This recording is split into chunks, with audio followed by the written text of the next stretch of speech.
Have you ever wondered why whiskey, nothing more than grains, water, and yeast, can cost so much? Spoiler alert, it's not the fancy oak barrel. No, it's the government. Today, we are talking taxes, middlemen, and why your whiskey has more handlers than a celebrity at the Met Gala. And it starts right here in America, doing what we do best.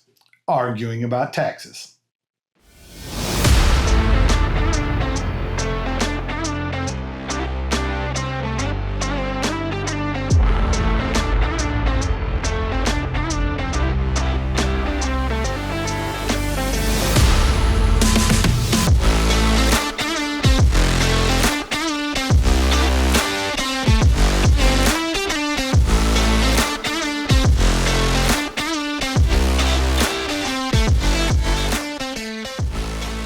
Two things are always certain, death and taxes. But here in the Lone Star State, it's death in Texas. That's right. So tonight, we're drinking death, and we're drinking Texas, and we're talking Texas. And Texas. So let's get started. I guess so in death in Texas, death goes first. Yeah, That means I pour. I get to pick the death bottle. Do tell. So tonight's death bottle, and we'll explain why I picked this as the death bottle, is a single malt scotch from the Spey distillery of Spey Distillery. That's fancy wrapping. This is Spey Trunia. Wow. No, Look at that. No pressure. Got to open it live on air. Oh, live. Here we go. Live on air, recorded but live. Recording of a live instance. All right, so Ooh, that was a good one. That was a good one. Fancy. Right, let's give Gavin a ridiculously small pour just to make him feel inferior to me. So Spey's Trunia. This is ex-bourbon aged single malt. So this clocks in at 46% ABV, aged 10 years. And this is a limited release. So Okay. that's not why this is the death bottle. Although, yes, this had a limited run and you cannot get this anymore. You doubly can't get this anymore. Not only was this a limited release from the Speyside Distillery, as of 2024, the Speyside Distillery halted production, and in early 2025, they sold the distillery, and it has now been dismantled. Oh, wow. So this is a lost distillery. This distillery is now dead. Thus, why I picked it as the death bottle. But we found it? So It's been found? I did some digging for death whiskey. One, none of it sounded tasty. I'll start there. And two, I intrinsically don't trust any liquor that's served in a skull-shaped bottle. That's just my argument. Now, what I will say is you will see the Spey name continue on.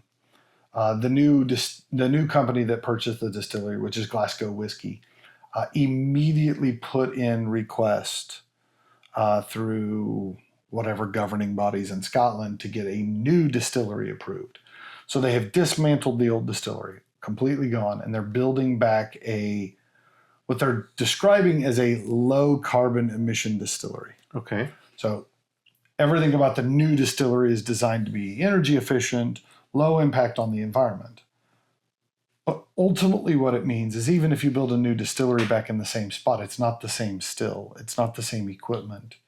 There will be differences in the distillate, even if you use the same recipe, the same ingredients, right?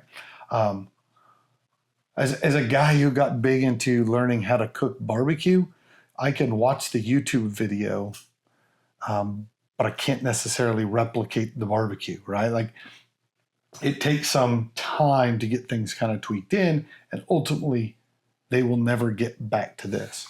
So not surprising, the moment a distillery announces that they're mothballing or closing, and the distillery moves from an active producer to what they refer to as a lost distillery, or dead in our case, the value of their product skyrockets. Mm. And so what you'll see is anybody that has anything Spey that would have been distilled prior to 2024 is going to be much more sought after and collected because it's unavailable to get anymore, even though that there will be new product after a short hiatus of nothing being available while they rebuilt. The 2026, sometime this year when they begin to run the new stills, they'll start dumping that into barrels, and then at some point that will come out, and it will have the same label, the same name, or at least that's their intent as of today. 10 years from now, who knows what they decide, right? So that's what makes this my death bottle for tonight. I like it. I also had a little bit of a hint of where you were going, and I wanted to make sure I picked something that was bourbon-esque. Knowing that you were going to pick a bourbon, I didn't want to do anything that was too overpowering because it wouldn't make sense to do an episode on death in Texas and start with Texas, right? Mm. I had to start at death, so I had to be somewhat careful about what I picked. I got And you. then I'll also say, finding a bottle from a distillery that's closed is pretty tough. I already had this bottle. Everyone who's ever watched an episode, there's a little spot right back here. You can just see the top. It's been there the whole time. But I said, well, I hate to pick the one I already have. Let's go see what else I can find. And I spent several hours in various stores looking for bottles from closed distilleries, and ultimately came back and picked the one off my shelf because I couldn't find any. That was a tough ask on a few days' notice. If I had had weeks to track it down, maybe it would have been different. You know, what comes to mind are like orphan barrel bottles. Those could have been So lost. Part of what they do in orphan barrel is that they're purchasing from closed or distilleries that have gone through some sort of change, and their new product doesn't match the old, and so they're just trying to figure out how to move old without causing brain confusion between the products. So that makes some sense. I'll say one of the problems with a closed distillery is the dynamic in my own mind that says if they made great stuff, they wouldn't have closed. Right? It's not a comment about this whiskey. I haven't had a sip yet. But you can't help but think if they were making great stuff, it wouldn't have closed. So the idea that because it's no longer open, its whiskey is now more valuable than it was previous. Well, why wasn't it more valuable to begin with when they were actually producing? It's a fair question. It's just like a baseball card, right? Or a sporting memorabilia. Yeah, it's worth something when they're alive, but after they pass away, it's the best time to sell. Yeah. Right? Right? Yeah. There's a little bit of that. While we sit here and sniff, sip, and savor, the premise of tonight's episode is that this is the last episode we get to tell everybody before they file their taxes. So I think two things are at play here. One, should you be writing a sizable check to the federal government next Wednesday, our condolences. We're terribly sorry. Maybe need some whiskey to perhaps tonight is a good night to drown your sorrows. Should you be one of the lucky ones who is getting taxes back next Wednesday, congratulations. Perhaps one of these bottles would be a perfect way to spend that tax return. Your local bottle shop would really enjoy your visit. Either way. So we began discussing what we were going to talk about tonight, and I gave Gavin the task. I got to be Mr. Professor through the Whiskies of the World series. And so I said, Gavin, you get to do a lot of the back mundane research on this episode. And so I gave Gavin the challenge of understanding the history of taxation in the United States. And I left it relatively open-ended, and in a Gavin way, Gavin took it differently than I had originally thought, which is awesome because that means everything we're about to hear, I'm also hearing it for the first time because it's nothing like the things I went and looked up. So I think it's always best to start at the beginning. Gavin, if you go back and look at the beginning of the United States, the revolution all began at the Boston Tea Party, which was a protest, an uprising that occurred over taxation on tea. And if my memory serves right, it was like 1/4%. Like it was a paltry taxation in the grand scheme of things when we look back now. So my question, turkey? It's a turkey taxation. Sorry. my question is,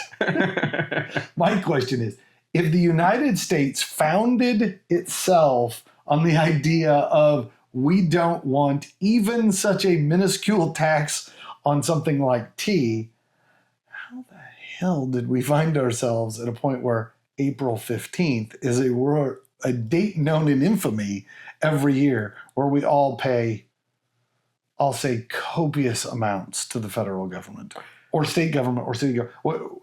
Who all you have to pay taxes to? That's a great question, and I wish I had an answer for you. No. Kidding. You were supposed to have an answer. I'm kidding. So I want us to picture this, right? All right. Do I have to close my eyes? Visualize like a dream bubble up here. I'll try to figure out how to make the world go hazy for a second. Picture this, right? It's the late 1700s, fresh off the American Revolution. Yeah, we just won. America won its independence. USA. Sorry, I get excited. The USA quickly, almost immediately realized that it was dead ass broke. Yeah, we owed a lot of money to people. So, and we actually owed money to people who had bigger armies and stuff than us, and that without their help we wouldn't have won. And they then wanted their money, I think. Yeah, I think so. It's a fair request. It's a fair, right? It's kind of like an old gangster movie. Yeah, somebody's going to come and start busting kneecaps if we didn't get after it. So what did the U.S. government do? Well, they asked themselves, how do we get money? Right? Yeah. So you start taxing. You start taxing people, right? And what do you tax? The one thing that everybody absolutely loves. Something you can't live without. Whiskey. Oh, I thought it was going to be glass. Or, I mean, they could have. I bet they did. I believe I have to go back and check the timeline, but I believe the first bottled bourbon wasn't 2 years later. That's right. This would have been barrels of whiskey they were taxing. Barrels, and that's where people would bring, like, the pubs would have a barrel inside, right? Yeah. So this is a bold strategy right off the bat, right? I mean, they ran on a platform of no taxation, exactly, without representation. I get that, right? But the idea was we don't want taxes, and then as soon as we won, the government said, "Yeah, we're going to have taxes." So we're not. It feels government-esque, right? We're not sending it over across the pond to the king. It stays here. Stays right here. Except for we got to pay all the people that we owe money to in Europe. Exactly. So that really started in 1791, right? So boom, the whiskey tax, and it was the first excise tax of its kind as part of the U.S. So, as one could imagine, the frontier farmers of its time weren't too thrilled. Yeah, I think chapped their butts might be an effective way. Their arses, right? You probably didn't say butts back then, but yeah. Yeah. Because whiskey was kind of the Venmo of its time, right? I mean, you used it to buy chickens or, there was trades that went back and forth. Whiskey was... This would have been a time at which, like, the printed dollar didn't really mean anything. Like, we were still in our fledgling stage trying to get an economy put together. Everybody bartered. Mm-hmm. I miss those days. Wouldn't it be so much easier if we just bartered everything? Paid for everything in whiskey? Yeah. That'd be great. I'd love that. My shelves. Expensive this hobby would be. Yeah, it would be. Right. So as you do when that happens, you start a rebellion.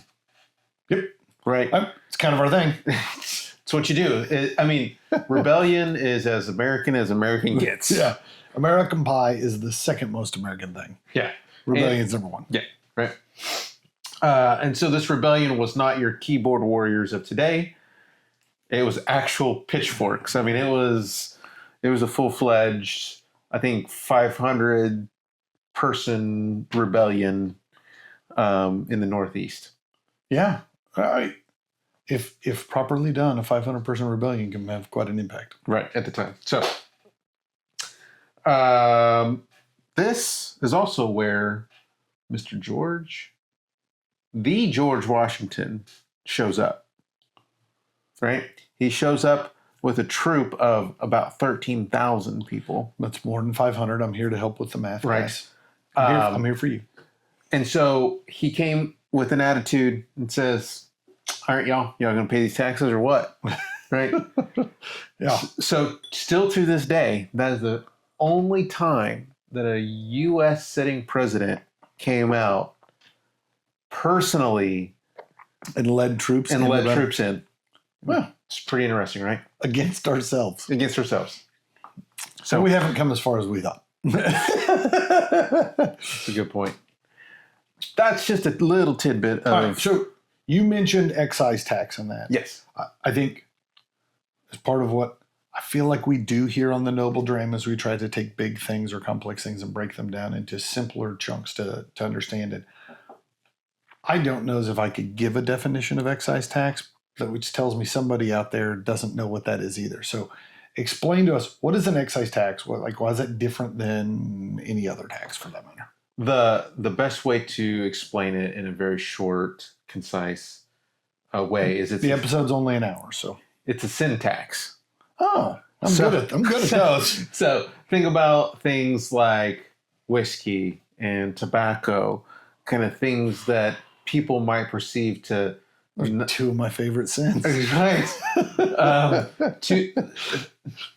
I could think of another thing here. That's why they tax us. But essentially, it's excise tax. It's things that could be people perceive as harmful or thereof, and so it's a tax on those specific items. Yeah, I think the premise here being that you will tax the things that are bad for you because we know you're going to do them anyways. And if they started taxing carrots, I'd stop eating carrots. But if they tax whiskey, I'm like, well, just going to have to pay more for whiskey. Yeah, that's all there is to it. Right. So yeah. But how does that work now, right? Like, I mean, I know this was late 1700s, early 1800s taxation. Like, how did we get to where we are now? So many years, many moons, a month of Sundays, all of those things, basically 100 years later, we find ourselves, or over 100 years later, we find ourselves in 1913, where the 16th Amendment was ratified. Okay. So the 16th Amendment granted Congress the power to levy an income tax without allocating to specific states based on population. So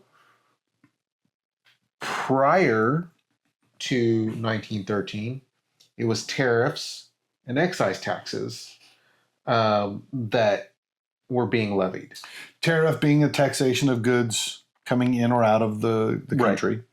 Excise being the tax on the sinful things inside the country. This is the first, how much you make defines how much you make. And many folks thought it was very unfair because it put more burden on lower income families and citizens than it did on more wealthier people. Yeah. So there's still a big chunk of the population that feels exactly that way now. We're still going through it. I mean, that was 1913 when the 16th Amendment was ratified. So we are 100 years past that. Right. And we're still dealing with some of the same things. My dad used to always tell me it's as much as you want to bitch about income tax, at least you have income to pay tax on. Yeah. Right? It's a blessing and a curse all at the same time. Right. So, that's a bit of a brief history. All right. No, that's enough taxation talk. Kind of where we're at. I mean, we're trying to keep this uplifting and light. And on the death bottle. The death bottle and us talking about taxes is kind of bringing us down. All right. Let's talk a little bit about the whiskey. Yeah, I like it. So, on the nose, my bottle, you have to talk first. What do you get all over the nose on this one? All over the nose. This to me is apple. I think the first thing that hit me was apple juice. Like Seneca. Think back when you were a kid. Is this the glass bottle apple juice? Yes. Yeah. I didn't have Seneca when I was a kid. We had the little cardboard box of apple juice. Yeah. Like this is essentially Seneca apple juice. Now, I mean, yeah, I see apple. I think to me the nose is a little floral on the fruity side. Mm-hmm. I might say it tastes like the smell of walking through an apple orchard. I know that's a kind of a splitting of hairs. I wrote down fruity. I had written down apple. I had written down floral. I even wrote down honey. I get a bit of honey note. The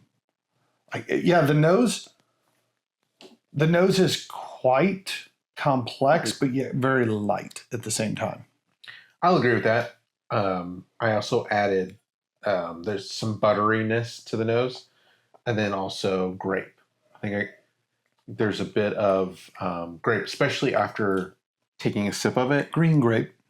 Yeah. Not red grape, right? It doesn't have that, like when you think grape juice, we're not talking Welch's. Classic Concord grape juice. No, like that. Yeah, like that white grape juice. Yeah. Like communion grape juice. No. You had a church that used white grape juice? Yeah. Oh, good Lord. It looked just like that, actually. Oh, my God. You Oklahomans did everything wrong. No, so like for me as a bit of a barbecue lover, we use white grape juice when you take a thick sauce and create a mop or a dip or a glaze, right? Because it doesn't have a really pronounced flavor that throws things off, but it certainly helps dilute things down, but doesn't water it down like water would. Yeah, I get some of that. No, I'm with you on all of that. Now on the palate, is it stay there or does it? On the palate, I put like a peanut butter and jelly sandwich. I think the grape still shows up. It's not really like peanut butter, but you're tasting Concord grape is what you're saying, though. Yeah, like you're tasting red grape. Yeah. And I think that butteriness that I felt like I got on the nose, maybe that's a bit more of kind of that peanut butter on the palate. And then I thought it was floral. So I 100% agree. I think there's some flowery and some floral notes to it on the palate. On the palate, this reminds me of a potent, crisp white wine. Right? It's got that apple, pear kind of sweetnesses. It's got that tartness and acidity that you think of as kind of that fresh fruit kind of vibe. Again, I think there's complexity there, but none of it is big, dark, heavy complexity. It's still very, very light all the way through. I agree with that. And on the finish, are you? I hate to sound redundant, but is it still carrying through? Like, are you still getting grape throughout into the finish? Yeah, I did. I think it's soft. It's soft, but I think the more it sits on the palate, on the mid to back palate, I think there is a slight spice to it. But again, we've talked about it in previous episodes where it may not be the ABV, but you may just be more comfortable letting it set and swirl. I've kind of swirled this one a little bit, and so I do feel like there's a little bit of spice to it. Yeah, how about you? I thought overall when we talk about finishes, right, like the length of finish always is a question. This one's on the short end of that spectrum, right? This one kind of runs through pretty quick. I'll say here on the finishes where I got the buttery, creamy note. Not that it was oily or slick tasting, but like it reminds me of like a buttercream icing, like that kind of stuff going on the finish. Overall, I think it's, we make jokes about breakfast scotches. Like this fits that bill. Like this is a light, crisp, refreshing. This is a warm day whiskey. Yeah. It's not quite noon yet, but it really doesn't taste like an afternoon whiskey. It tastes like a morning whiskey. Overall, I'm enjoying this one. Yeah. we get to this point every time where we have to start deciding numbers. So, Gavin, do you have a number? I have a number. I'm on it tonight. I have my number. Now I have to tell them at home your number, and I'll think. You're like, I'll do one or two above his. I did 79. I was already. Before he said it, hand was off the pen. I looked. Pin down. I looked. Pin down. So 79. Why 79? 79. I think it's. It is a great. It's a great bottle. I'm enjoying it. It's something that I may have something similar on the shelf, or maybe I want a little bit more punch to it. But I am enjoying it. So 79 for me. Yeah. So I think I'm in a similar range that like this is not a wow bottle, but yet I really enjoy it. Right.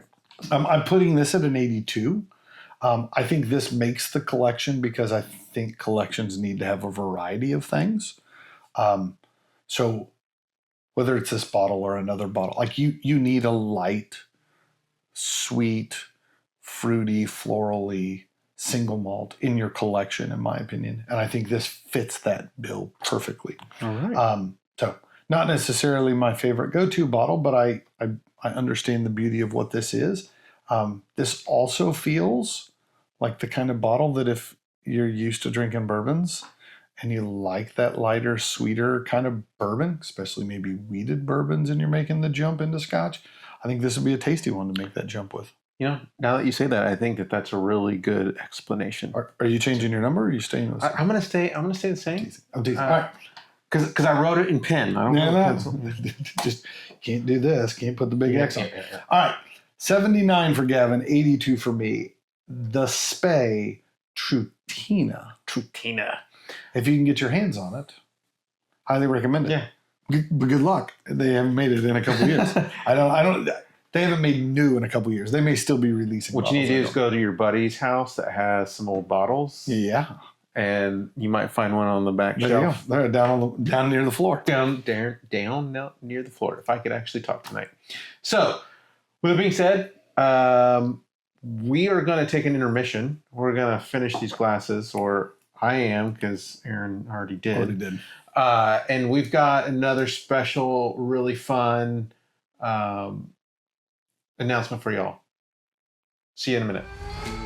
For the last couple weeks, we've been teasing a big announcement coming.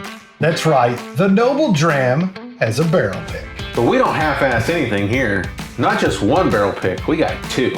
Larceny, barrel proof, and Elijah Craig, barrel proof. And we want to give a special thanks to the guys at M&R Liquor here in Northwest Houston that helped make these barrel picks possible. With them, we've reserved a limited number of each barrel pick for you, our noble listeners. For everyone who goes online, reserves a bottle before they go on sale to the general public, you get $10 off per bottle. Follow the link down below in the comments to reserve each one of these bottles. And don't miss a chance to enjoy two delicious drinks. Cheers.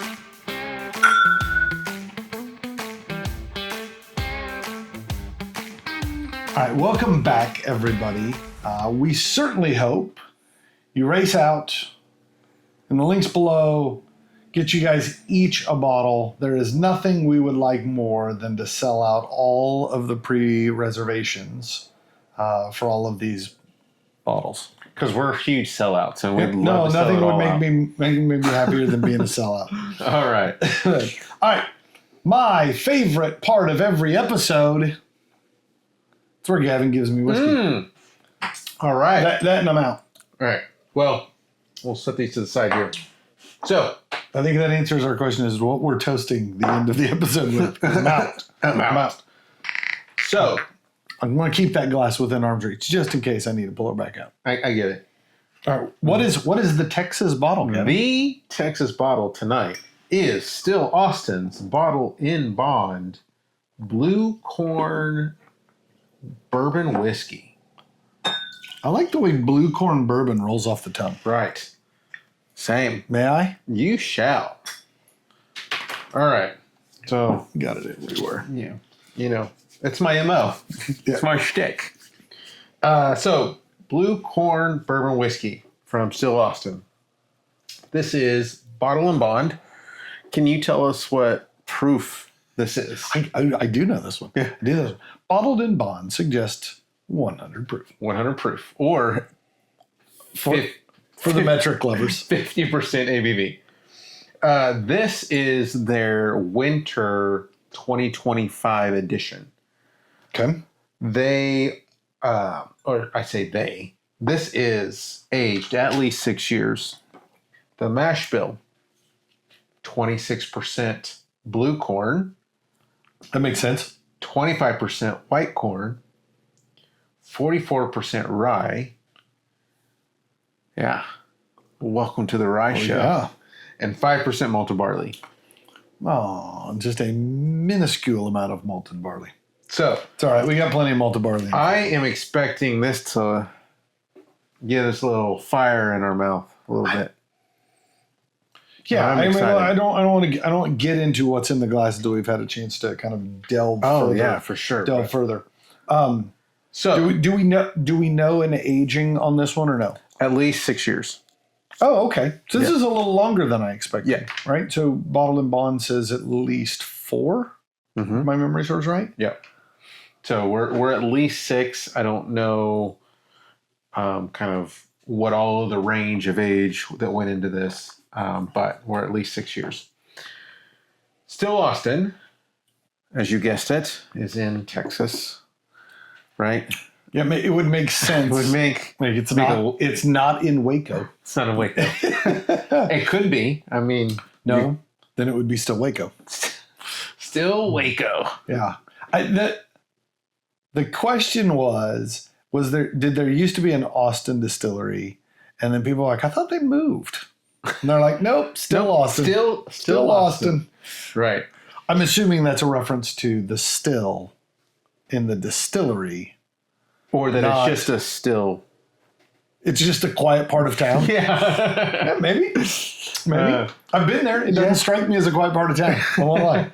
So, Still Austin kind of started being conceived back in 2013. So 2013, the Texas state regulations had a big change and essentially granted craft distillers the ability to be able to have direct to consumer sales. So they were Right. able to open tasting rooms and be able to sell products straight from There was a distillery. huge paradigm shift. Huge, right?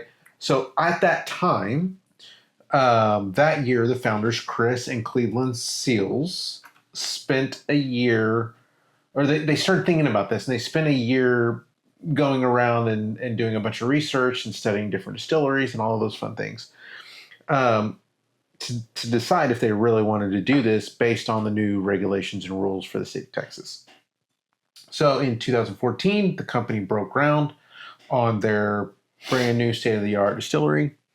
In September of 2017, that's when the tasting room opened. Their mission was really a grain to glass mentality. So they wanted like 100% Texas grown grains as a part of their mash bills. One of their iconic features, I would say, just as a distillery, is they have a 42-foot custom copper column still, which is the first of its kind that was actually shipped from Scotland. Oh, So really? you can find distilleries in the U.S. that have Scotland-made kind of copper pot stills, but a column still, kind of less likely to find that out and about. So Still Austin kind of owns that kind of prestige of the first kind of custom column still from Scotland. I had the good fortune of putting my eyes on the thing. It is quite beautiful. She's beautiful, isn't she? She's a beaut, Clark. She's a beaut. She's a beaut. So, a couple things to mention also about Still Austin is they have two titans that help run the facility.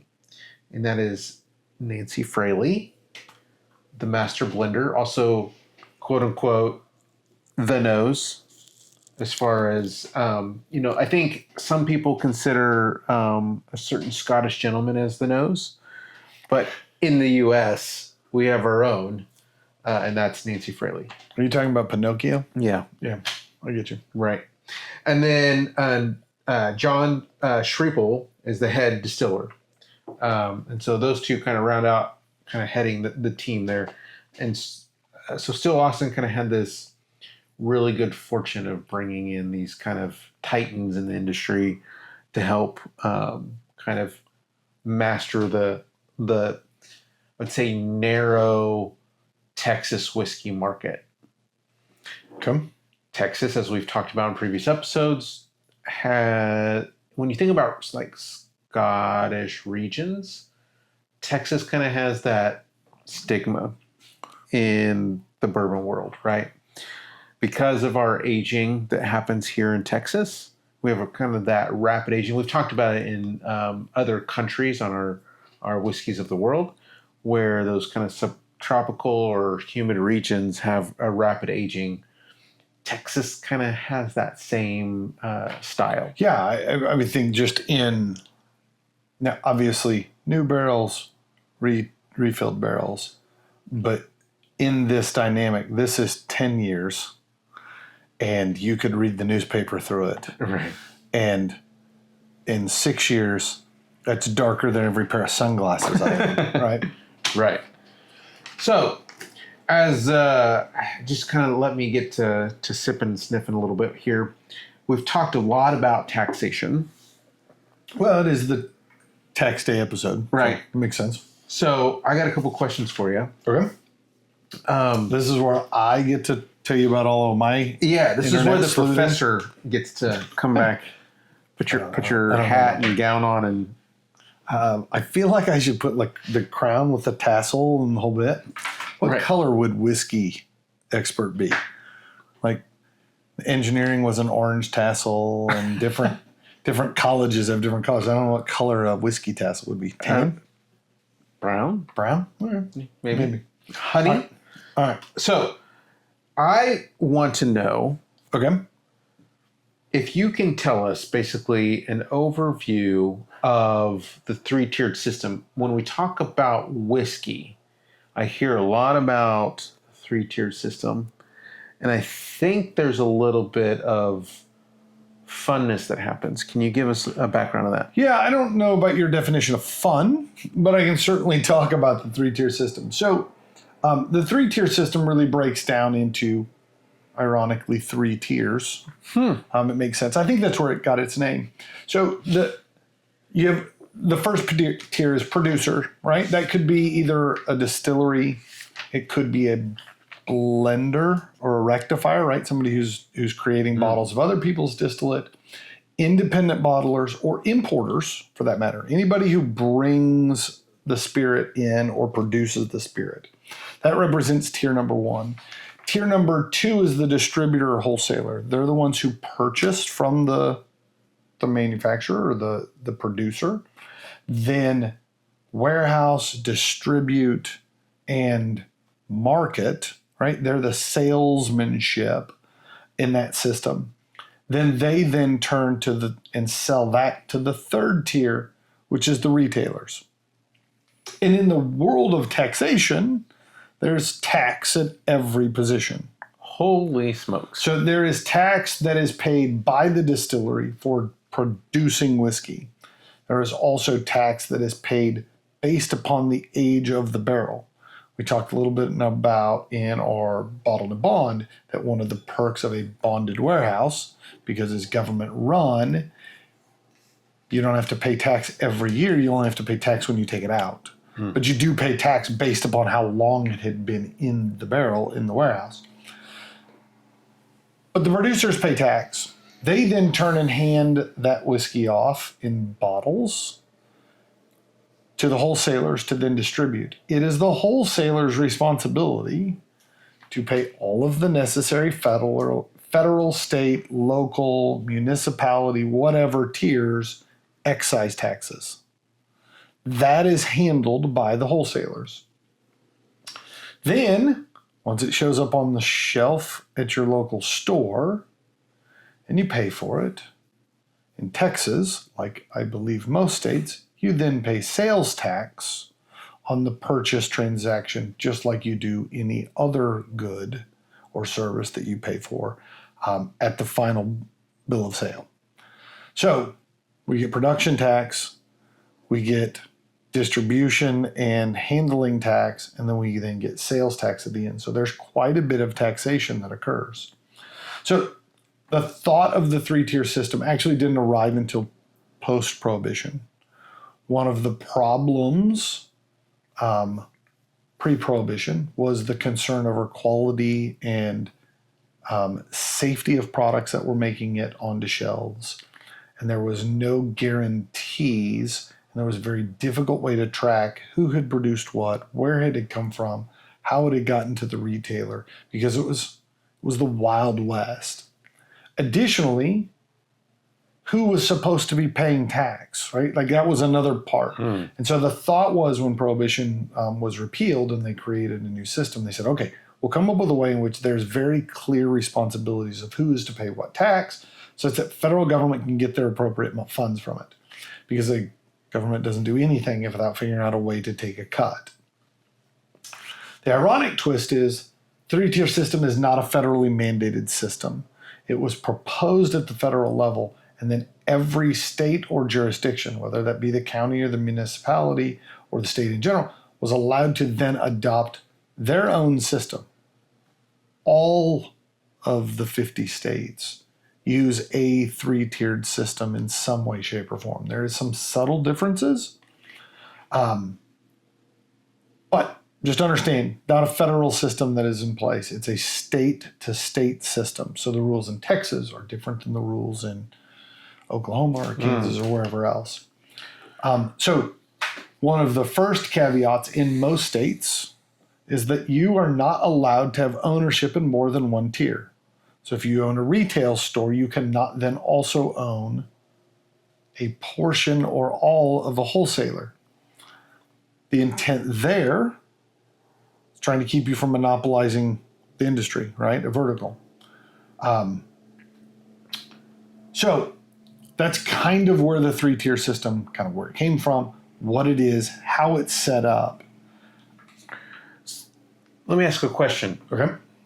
So what would be like some pros or cons of a three-tiered system? Because thinking about it for me as the consumer, somebody that enjoys whiskey, I feel like I'm paying tax 3 times at that point. You absolutely are. So are there pros to this? Yeah, so I think with any government legislation, right, this is what we want to have happen because of it, and then there's a whole set of what actually happens that may not be what they wanted to happen. So at first, one of the big problems pre-Prohibition was in monopolies, in which a manufacturer would make whiskey, then turn and sell it themselves. And there was never a period in which anybody from the outside got to oversee that. And so monopolies in the whiskey industry were a real problem because company would come in, they'd slash prices, undercut the competition, then buy out their distilleries, and then immediately raise prices. And then when there wasn't effective competition in the market, they could set price at wherever they wanted. So you had a lot of that kind of stuff going on. So the idea was, if I'm the wholesaler and any given producer starts to get too expensive, we'll move different product. And then what the retailers want, they don't have to buy everything the wholesaler has. At least that was the intent, right? So obviously the other major intent for the federal government was this is an effective way to collect taxes, right? So let's not belittle the fact that the three-tier system was really set up in an effort to provide effective taxation of whiskey. The other thought was that it gives them a clear chain. Whiskey is bought from these guys, it is warehoused in this location, then it is distributed these places, whether that be bars or restaurants. And so if there was a problem, something was found to be bad or harmful or something had been added, they could easily track that trail because there was proper documentation. If your bar just miraculously had unlabeled bottles sitting on it because he had a guy who worked at a distributor or at a distillery, like there was no way to effectively know what had happened.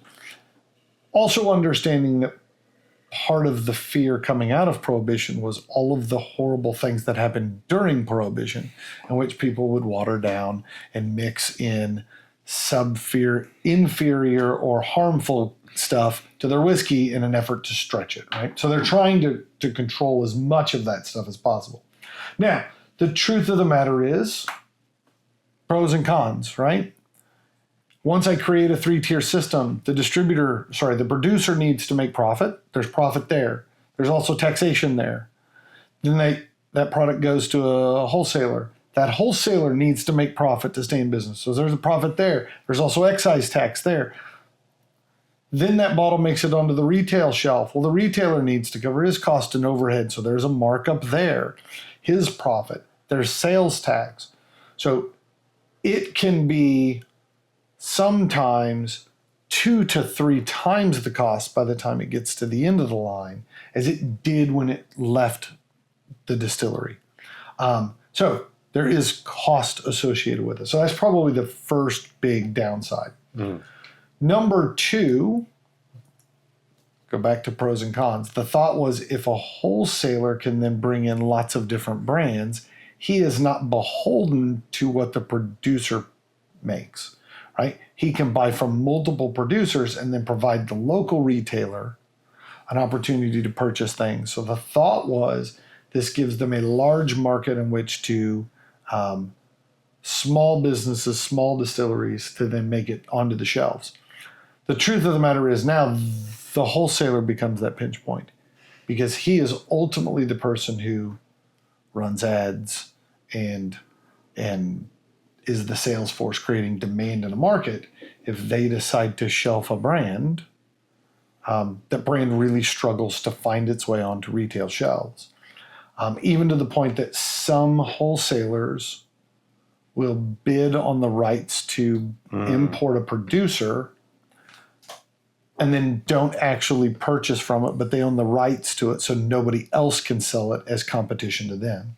So it has moved the pinch point or the monopolizing strategy from the distillery down to the wholesaler. And probably the biggest problem with 3-tier, you actually mentioned it a little bit with Still Austin. It prevents a distillery from selling to an end user because that literally circumvents the entire 3-tier system. So as soon as a distillery opens, this is what we'd love to do is have a tasting room in which we sell bottles.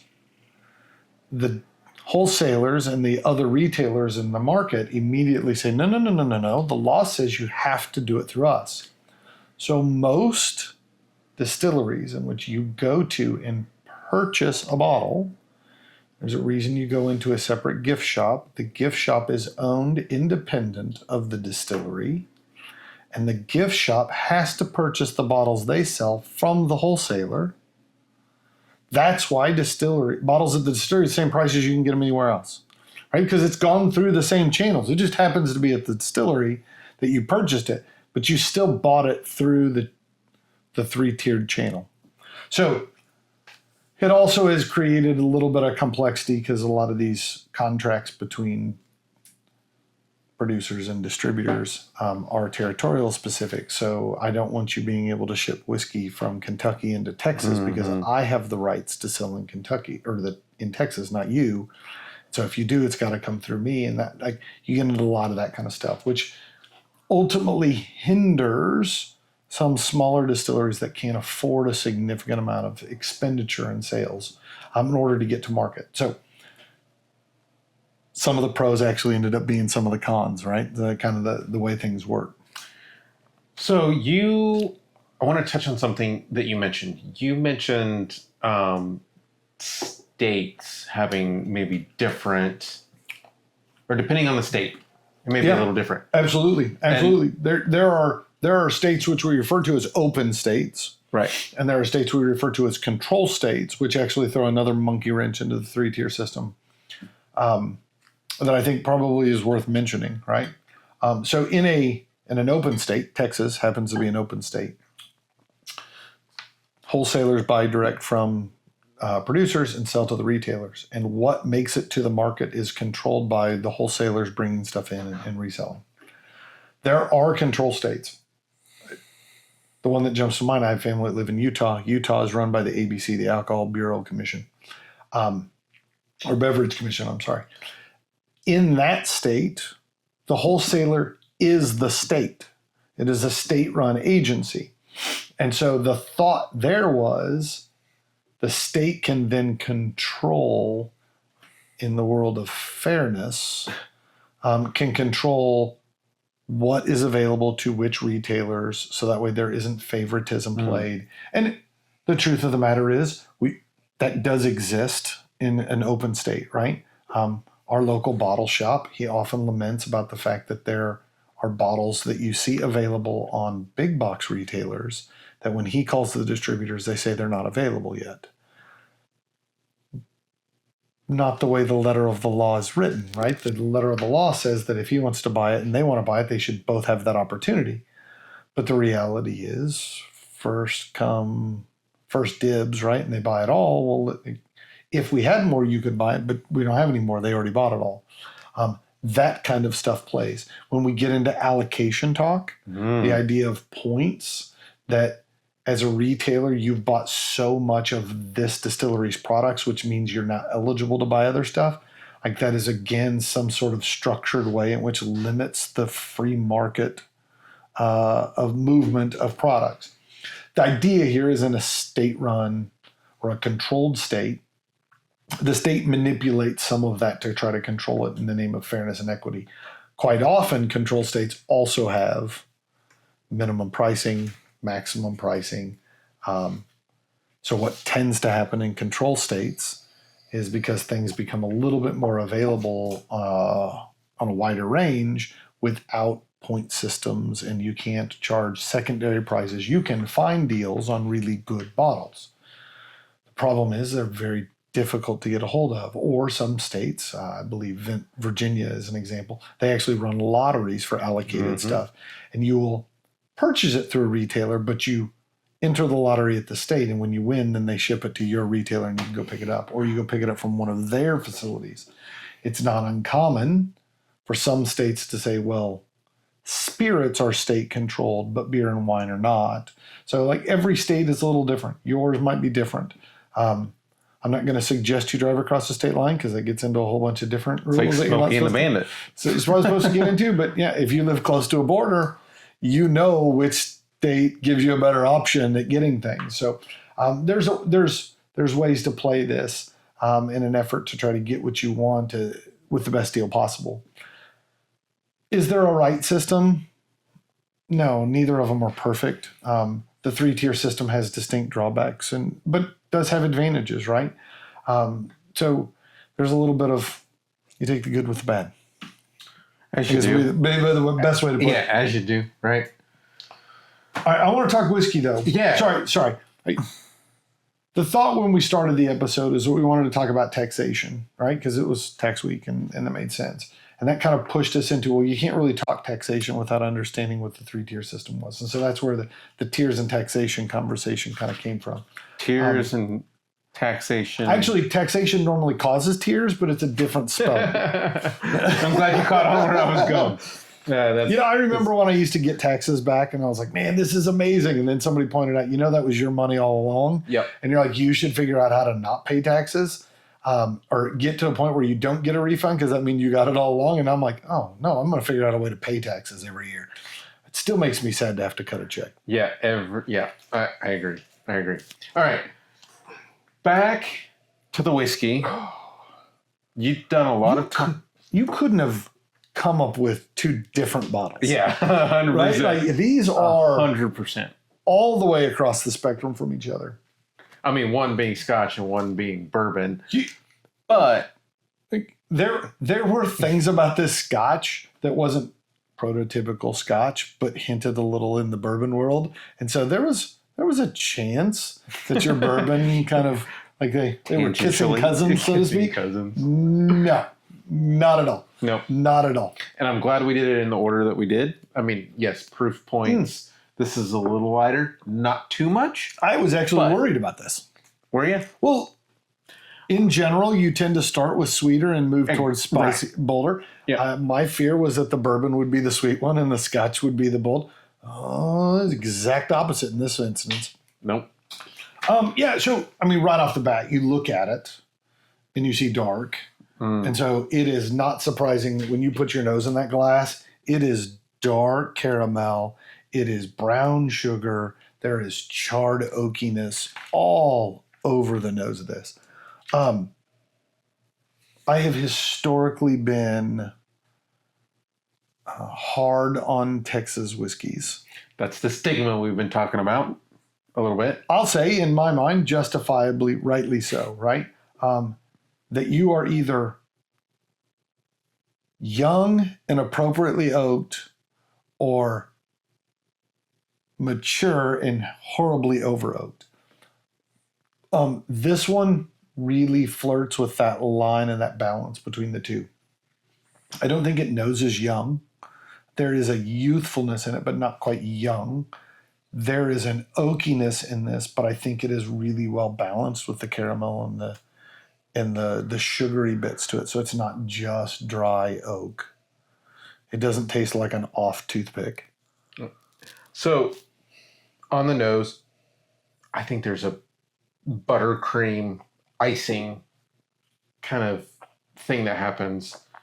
I think the rye shows up being 44% rye.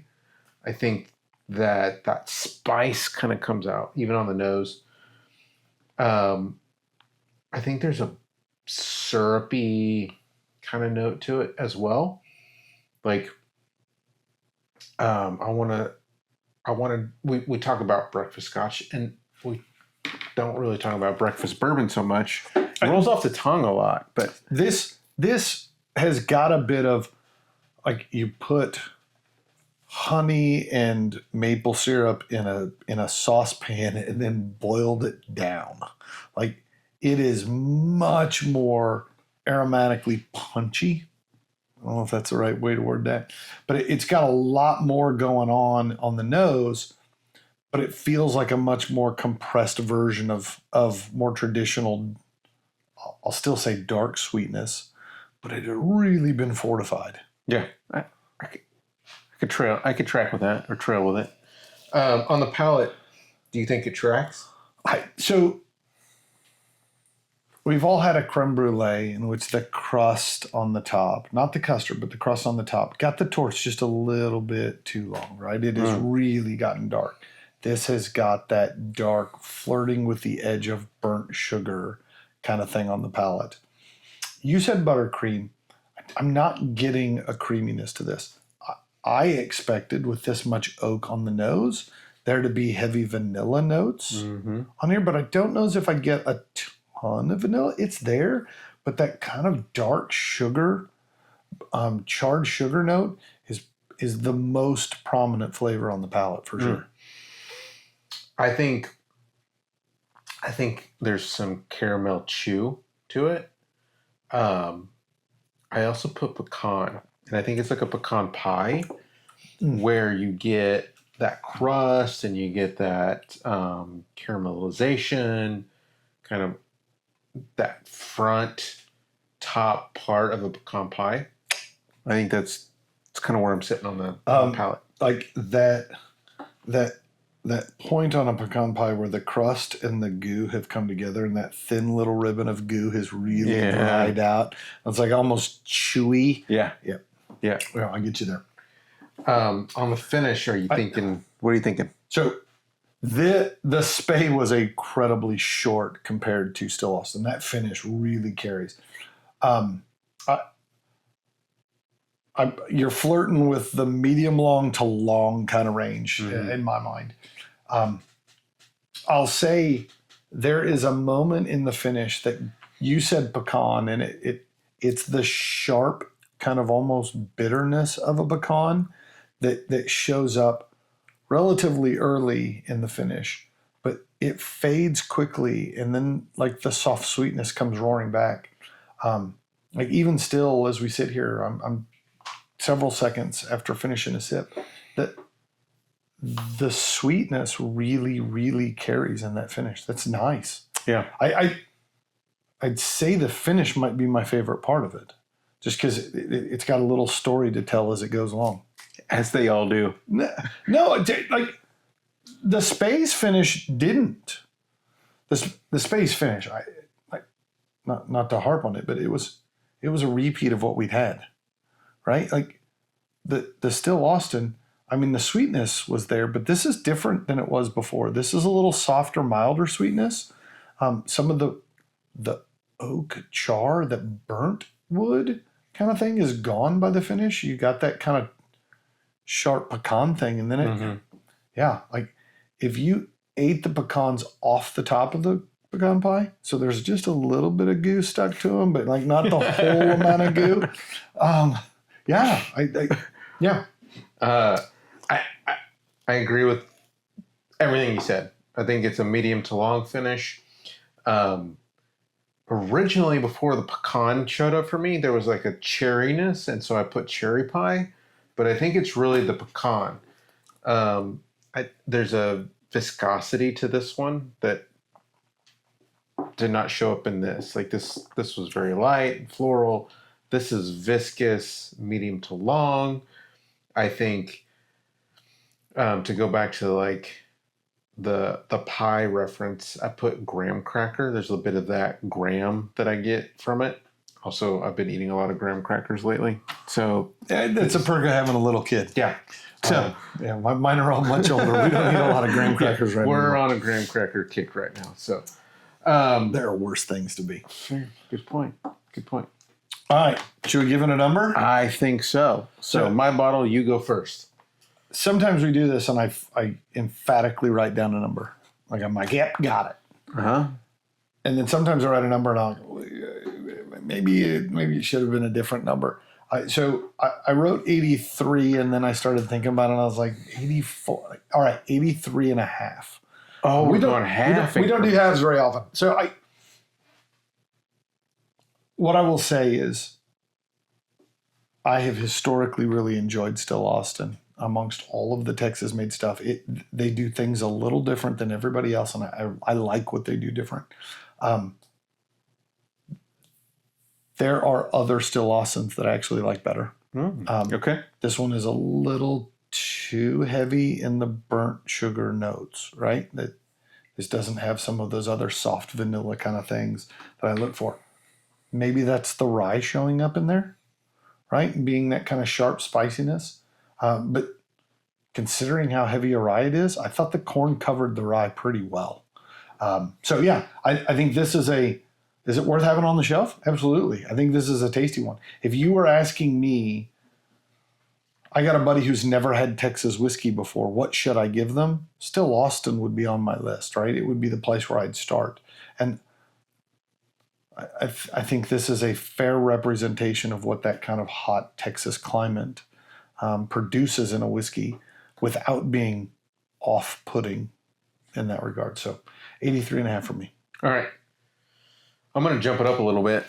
Yeah. No, I mean, you tend to like the ones you bring. Yeah. 93 for me. 93? That's ridiculous. Yeah. I really like it. Seriously? Yeah. Love it. No, that's not. Yeah. I like it. I love it. Yeah. And I think it's partly because, I mean, you mentioned it, like you don't really get much of the vanilla side of it.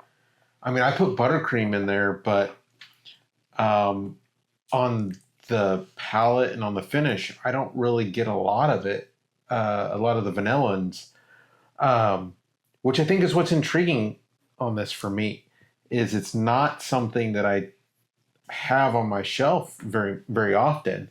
I mean, I do have this bottle on my shelf, but like it's complex, it's different. It's not your typical what you would consider bourbon. So I think it's a 93. It's sitting high for me. Yeah, it's like in the world of bourbon bottles, this is a different one. You're getting something different than you typically get out of other bourbons.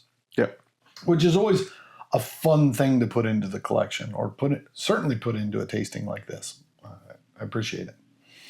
All right, we've hit the end. So this is the last time we'll talk to you before some of you have to write a great big check. This may also be no, you won't get your check back for quite several weeks, right? But you have to write the government a check on time. They'll get around to giving you your money back. So, till next Wednesday, we wish you the best of luck.